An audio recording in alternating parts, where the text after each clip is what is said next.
आना, पापा से बाद में बात कर लेना, और हाँ, मेरा नाम बिल्कुल मत लेना, हाँ माँ। अब क्या था, सृष्टि की माँ और पिता के बीच झगड़ा होना शुरू हो जाता है। सृष्टि के मन में क्या चल रहा था कोई नहीं जानता था। एक दिन, माँ, सृष्टि के लिए एक लड़का देखा है। वो लोग शाम को उसे देखने आने वाले हैं। और हाँ माँ, एक खुशखबरी, मैं और पापा मिलकर एक नया बिजनेस ट्राई कर रहे हैं। शाम को लड़का आता है, सांवले रंग का। सृष्टि को तो बिल्कुल भी पसंद नहीं आता। लड़की की माँ कहती है, लड़की का चेहरा तो कोई खास नहीं, लेकिन अगर मेरे बेटे को आप लोग सेटल कर दें तो मैं उसकी शादी आपकी बेटी से करवा दूं। सृष्टि को लड़का बिल्कुल पसंद नहीं था। उसे भाई पर गुस्सा आ जाता है। लड़के वालों के जाने के बाद कहती है, माँ देखा, शीनू मेरे लिए कैसा लड़का लेकर आया, न दिखाने लायक न सुनने लायक, सेटल भी नहीं, वो भी हम करे। अरे माँ, मैं जानती हूँ ये मेरी शादी किसी भी घर में क्यों करवाना चाहता है। अरे, कैसी बात कर रही है बहन? तूने तो देखा ना, लड़के को मैंने ही मना कर दिया तुझसे शादी के लिए। जिसने लड़का बताया था उसने उसकी बहुत तारीफ की थी। बात आई गई हो जाती है, लेकिन सृष्टि का मन शांत नहीं होता। क्या करूं, कुछ समझ में नहीं आ रहा। मेरी शादी हो गई तो ये लोग पूरी प्रॉपर्टी शीनू के नाम कर देंगे, मेरे हाथ तो कुछ लगेगा ही नहीं। तभी सृष्टि को आइडिया आता है। वो किसी वकील को फोन करती है।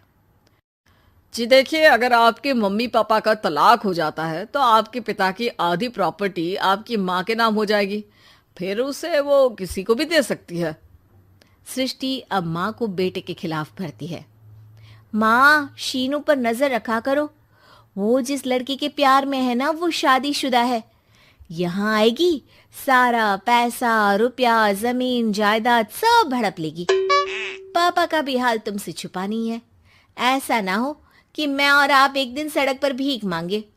हे भगवान, मैं तो जीते जी मर जाऊंगी अगर ऐसा हो गया तो। ऐसा हो गया नहीं माँ, ऐसा ही होगा। अभी समय है, आगे का सोच लो। मैं तो कहती हूँ पापा से आधी प्रॉपर्टी लेकर अलग हो जाओ। पापा की आधी प्रॉपर्टी भी हम लोगों को अगर मिल जाती है ना, तो अगले 7 जन्म सफल समझो। बेचारी माँ बेटी के कहने पर पति से तलाक लेकर अलग हो जाती है। सृष्टि अब पैसों से गाड़ी और अपने दूसरे महंगे शौक पूरे करने लगी। उसके दोस्त भी उसके पैसे इस्तेमाल करते। सृष्टि, कल तुम कहाँ थी? मैं सारा दिन घर पर अकेली थी। तो मैं क्या करूं? मैंने ठेका तो नहीं लिया है ना तुम्हें संभालने का। माँ को सृष्टि से ये उम्मीद नहीं थी। वो बैठकर रोने लगती है। वहीं उसका पति यानी कि सृष्टि के पिता आ जाते हैं। मैं जानता था कि तुम्हारा यही हाल होगा, तो आपने मुझे रोका क्यों नहीं? मैं रोकता तो तुम रुकती क्या? सृष्टि के कहने पर तुमने मुझ पर अपने बेटे पर शक किया, लेकिन तुम ये भूल गई कि कैसे हम दोनों ने मिलकर जीवन में इतना सब खड़ा किया। माँ पति के गले लग जाती है। मुझे माफ कर दीजिए, मैंने आपकी कमाई का एक बड़ा हिस्सा गवा दिया।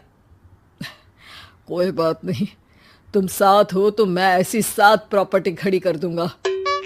तभी वहां सृष्टि आ जाती है रोते हुए। माँ, मयंक ने मुझे छोड़ दिया। वो बोल रहा था जब तक मेरे पास पैसे थे तब तक ही वो मेरे साथ था। पापा, माँ, मुझे माफ कर